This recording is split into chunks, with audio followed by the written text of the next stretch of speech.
నమస్తే, నేను విజయారెడ్డి. సినిమాలు నిజంగా ఎందుకు తీస్తారు? ప్రజలు ఆకట్టుకోవాలి, ప్రేక్షకులు ఆకట్టుకుంటేనే, అందుకే ప్రేక్షక మహాదేవుళ్ళు అంటుంటారు కదా. ప్రేక్షకులను ఆకట్టుకుంటేనే ఆ వరాలు కురుస్తాయి, దానికి డబ్బులొస్తాయి. ఇది అందరికీ తెలిసిన సత్యమే. ఇక రాజాసాబు విషయానికొస్తే పాపం ప్రభాస్ అంటే ఏ రేంజ్ ఎక్స్‌పెక్టేషన్స్ ఉంటాయో అందరికీ తెలిసిన విషయమే. కానీ కథలో దమ్ము లేనప్పుడు అది చిన్న హీరో అయినా, పెద్ద హీరో అయినా కూడా సినిమా దండగానే చెప్పాలి. అదే కథలో దమ్ము ఉంటే మాత్రం అది ఒక మౌత్ పబ్లిసిటీ తోటి ముందుకు పోతూనే ఉంటది. కోట్లు, లక్షలు ఖర్చు పెట్టి పబ్లిసిటీ చేయకపోయినా కూడా సినిమా పరుగులెడుతుంటది. చాలా చూసినాం మనం. గతంలో ఒక సినిమా ఉంటది, కంపారిటివ్‌లో చేసుకుందాం. అప్పట్లో ఒక సినిమా వస్తది. చిరంజీవి సినిమా ఒకటొచ్చింది. దాంట్లో భాగంగా 'ఆనంద్' అనే మూవీ వచ్చింది. ఈ సినిమా వచ్చేసి, చిరంజీవి సినిమా వచ్చేసి యావరేజ్‌గా వెళ్ళిపోతే అది ఫుల్ బాక్స్ ఆఫీస్‌ను బద్దలు కొట్టింది ఆ సినిమా. చాలా చక్కగా, చాలా స్లో నెరేషన్, ఒక కుటుంబ కథా చిత్రం అని చెప్పాలి. అసలు దానికి పబ్లిసిటీనే లేదు. కానీ కేవలం సినిమా చూసొచ్చిన వాళ్ళు మౌత్ పబ్లిసిటీ ఇస్తేనే చాలా పెద్ద హిట్ అయింది. నేను జస్ట్ ఫర్ ఎగ్జాంపుల్ చెప్తున్నా. ఇట్లా చాలా ఉన్నాయి అనుకోండి. అయితే ఈ రాజాసాబ్ గురించి విపరీతమైన అంచనాలు పెంచేశారు.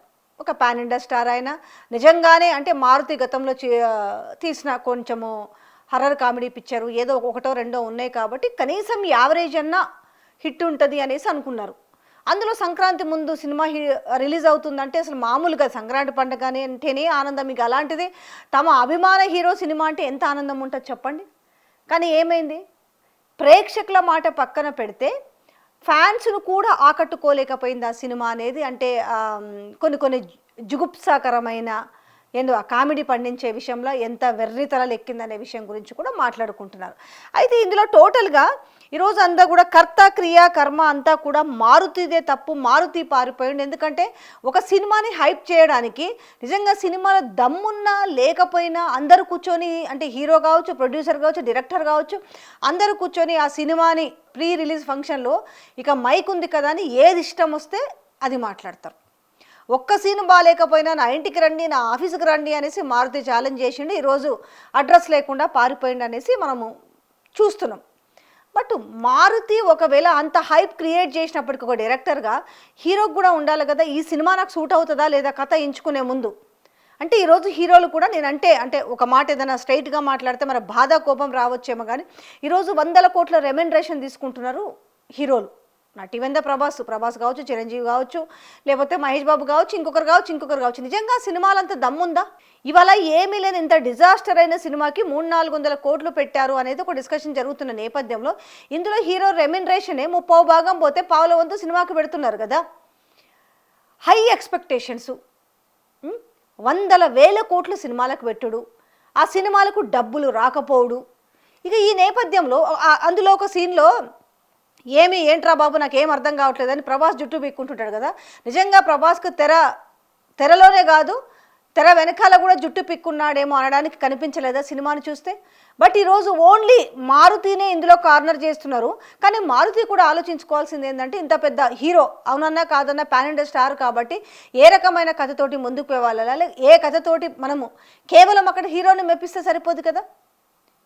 హీరోకు కూడా అర్థమై ఉండాలి కదా, నేను ఈ కథలో సూట్ అవుతానా, నిజంగా ఈ కథతో ముందుకు వెళ్తే స్క్రీన్ పండుతుందా లేదా అనేది ఒక ఆలోచన లేకుండా చేసిన విధానం అనేసి ఈరోజు వాళ్ళ ఫ్యాన్స్ అనుకుంటున్న వైనం కనిపిస్తుంది. ఇవాళ పెద్ద హీరోలు అనగానే విపరీతమైన ఎక్స్పెక్టేషన్స్ పెంచుతున్నారు. ఎందుకు ఎక్స్పెక్టేషన్స్ పెంచుకుంటున్నారు?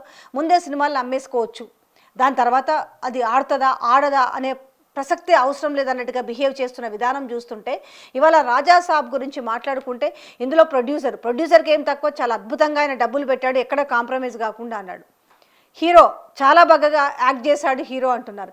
ఇక్కడ కథ మాత్రమే బాగలేదు, డైరెక్టరే చాలా పేలవమైన కథతోటి సినిమా స్క్రీన్ తెరపైకి ఎక్కించారని మాట్లాడుతున్నారు కదా. కనీసం మరి ఈ కథని ప్రొడ్యూసర్ వినలేదా? ప్రొడ్యూసర్ వినకుండా కేవలం మారుతి అనే ఒక పేరుతోటే ఇక్కడ డబ్బులు పెట్టిరా? కనీసం ప్రభాస్ నాకు ఇది సూట్ అవుతుందా కాలేదా అనేది మర్చిపోయి ఇక్కడ ఆయన యాక్ట్ చేసిండ్రా? ఇక్కడ ప్రొడ్యూసర్ది తప్పు లేదు, హీరోది తప్పు లేదు, కేవలం డైరెక్టర్దే తప్పు ఉన్నప్పుడు ఆ డైరెక్టర్ని నమ్మే ఇంత కథ నడిపించిరా? ఈ డైరెక్టర్ కేవలం అతనికంతా అంటే ఒక్క ప్రేక్షకుల్ని మెప్పించలేని కథ తాను వేసుకొని చూసినప్పుడు తనకు అనిపించలేదా? తాను గనక ప్రేక్షకులని మెప్పించలేకపోతే తన భవిష్యత్తు అంధకారణమే. రేపు తన సినిమాలకు ప్రొడ్యూసర్లు రావడం కూడా కష్టమే. తన సినిమా జీవితం ఏమైపోతుందని ఆలోచించకుండానే తెరపైకి వచ్చారా? సో ఇందులో ఒక చెయ్యేనా, ఒక చెయ్యి కలిస్తేనే చప్పట్ల, రెండు చేతులు కలిస్తే చప్పట్లు రాలేదా? దీని నుంచి నేర్చుకోవాల్సిన విషయాలు మిగతా హీరోలు కూడా ఏమైనా ఉన్నాయా? ప్రొడ్యూసర్లు నేర్చుకోవాల్సిన అంశాలు ఉన్నాయా? డైరెక్టర్ తేరుకోవాల్సిన అంశాలు ఏమైనా ఉన్నాయంటే ఖచ్చితంగా ఉన్నాయి. ఏ సినిమాకు దేనికోసం ఇంత పెట్టుబడి పెడుతున్నాం, దేనికోసం ఇన్ని వందల కోట్ల రెమ్యునరేషన్ ఇస్తున్నాం. ఒక సినిమా ఫెయిల్ అయితే కోలుకోలేని పరిస్థితిలో అటు హీరోకు నెక్స్ట్ సినిమాలు రాకపోవడం కావచ్చు, లేకపోతే ప్రొడ్యూసర్ల పరిస్థితి కావచ్చు, లేదంటే డైరెక్టర్ల పరిస్థితి కావచ్చు. సరే సినిమా ఓకే, ఇక్కడ ప్రభాస్ కాబట్టి పాన్ ఇండియా స్టార్ కాబట్టి ఎన్ని సినిమాలు, ఒక 3-4 సినిమాలు ఫ్లాప్ అయినా కూడా మళ్ళీ వస్తాయి అనుకుందాం. బట్ ఇప్పుడు ప్రొడ్యూసర్ పరిస్థితి ఏంటి? నిజంగానే సినిమా మీద ఇష్టం ఉండి అప్పో సప్పో తెచ్చి ఈ సినిమాకు పెట్టుబడి పెడితే ఆయన పరిస్థితి ఏంటి? ఇక డైరెక్టర్ కూడా తన సినిమా ప్రపంచాన్ని వదులుకోవాల్సిన పరిస్థితి కదా. ఇంత నెగిటివిటీ వస్తున్న నేపథ్యంలో ఏ కాన్ఫిడెంట్ తోటి ఒక్క సీన్ బాగాలేకపోయినా కూడా, ఒక్క నిమిషం బాగాలేకపోయినా ఆయన విల్లా నెంబర్తో సహా చెప్పియాలా? ఎందుకంటే నేను చెప్పాల్సిన అవసరం లేదు. ఇంకా విల్లా నెంబర్తో సహా చెప్పి దాని తర్వాత తన ఆఫీస్ అడ్రస్ చెప్పి రండి అని చెప్పినప్పుడు ఈరోజు రండి రండి అన్నప్పుడు వాళ్ళకి ఆన్సర్ కూడా చెప్పాల్సిన బాధ్యత ఈరోజు డైరెక్టర్ మారుతికి లేదా?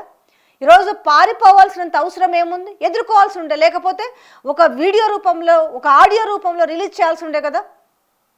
సో హెవీ ఎక్స్పెక్టేషన్స్, ఏ ఎక్స్పెక్టేషన్స్ లేకుండా పోతే ఆ కథ నచ్చే అవకాశం కూడా ఉంటుంది. యాక్చువల్గా చెప్పాలంటే పెద్ద హీరోల సినిమాలకు లాజిక్లు ఉండవు, ఓన్లీ మ్యాజిక్లు మాత్రమే ఉంటాయి. కనీసం ఆ మ్యాజిక్లను చూపించాలి కదా జనాలకు. లాజిక్ లేదు, మ్యాజిక్ లేకుండా సినిమాలు జరుగుతున్న నేపథ్యంలో జనాలు కూడా, ఫ్యాన్స్ కూడా విసుగొస్తుంది కదా. సెకండ్ హాఫ్లో దాంట్లో నిద్రపోయే పరిస్థితి వచ్చిందంటే ఏ రకంగా ఆ నెరేటివ్ నడిపించారని అర్థమైంది కదా. కనీసం ఈ హీరోకి కథ సూట్ అవుతుందా? ఇది డైరెక్టర్ ఓన్లీ బాధ్యత కాదు కదా, ఇది ప్రొడ్యూసర్ బాధ్యత ఉంటుంది, అలాగే హీరో బాధ్యత కూడా ఉంటుంది కదా. హీరోలకు రెమ్యునరేషన్ వస్తే సరిపోతుందా? అది ఏ సినిమా అన్నా కానీ ఓ 200-300 కోట్లు వస్తే సరిపోతుందా? లేకపోతే ఒక 150 కోట్ల రెమ్యునరేషన్, 200 కోట్ల రెమ్యునరేషన్ ఇస్తే సరిపోతుందా? ఎస్, ఇదంతా కూడా ఇవాళ ప్రేక్షకులే కాదు ఫ్యాన్స్ కూడా మాట్లాడుకుంటున్న మాట. ఇందులో ఈక్వల్ సమభాగం ఉంది ఫెయిల్యూర్లో. కాకపోతే బాగా నేర్చుకున్నారు సినిమా వాళ్ళు. ఏంటంటే ఒక పెద్ద హీరోని పెట్టి సినిమా తీస్తే విపరీతమైన పబ్లిసిటీ చేస్తే నిజంగా విపరీతమైన అంచనాలతోటి సినిమాకు పోతున్నారు ఈరోజు ప్రేక్షకులు. ఎందుకు? ఆ డబ్బులు పెట్టేసి ఒక ఫ్యామిలీ సినిమాకు పోవాలంటే ఈరోజు 5-6 వేలు ఖర్చు పెట్టుకునే పరిస్థితి ఏర్పడింది. ఓన్లీ సినిమా టికెట్లే కదా? కాదు కదా. అక్కడ ఏ కోకో, ఏ థమ్సప్పో, లేకపోతే పాప్కార్న్, అవి ఎంత ఛార్జెస్ అవుతున్నాయో కూడా తెలుసు కదా. ఈ నేపథ్యంలో ప్రేక్షకుల్ని మెప్పించలేకపోతున్నారు. అంటే అసలు వీళ్ళ మీద ఫైట్ చేయాల్సింది హీరోల పైన, డైరెక్టర్ల పైన కాదు, హీరోల పైన పంచాయతీ గొడవ చేయాల్సింది హీరోల పైనే. ఎందుకంటే ఆ హీరోని చూసే వస్తారు కదా సినిమాకి. డైరెక్టర్ని చూసి సినిమాకి వచ్చే అంశాలు చాలా తక్కువ. బట్ ఆ డైరెక్టర్ చెప్తుండొచ్చు, ఓ సినిమా అద్భుతంగా ఉంది అని చెప్తుండొచ్చు. కానీ అద్భుతంగా ఉందనే విషయాన్ని నమ్మి ఈరోజు ప్రేక్షకులు, ఫ్యాన్స్ ఏ విధంగా బోల్తా పడ్డారనే విషయాన్ని ఈరోజు ప్రభాస్ వచ్చి ఆన్సర్ చెప్పాలి, ఈరోజు డైరెక్టర్ వచ్చి ఆన్సర్ చెప్పాలి, ప్రొడ్యూసర్ వచ్చి ఆన్సర్ చెప్పాలి. ఇందులో ఓన్లీ మేము మారుతినే కార్నర్ చేస్తాము, మారుతి పారిపోయిండని మాట్లాడుతుంటే నవ్వొస్తుంది మరి.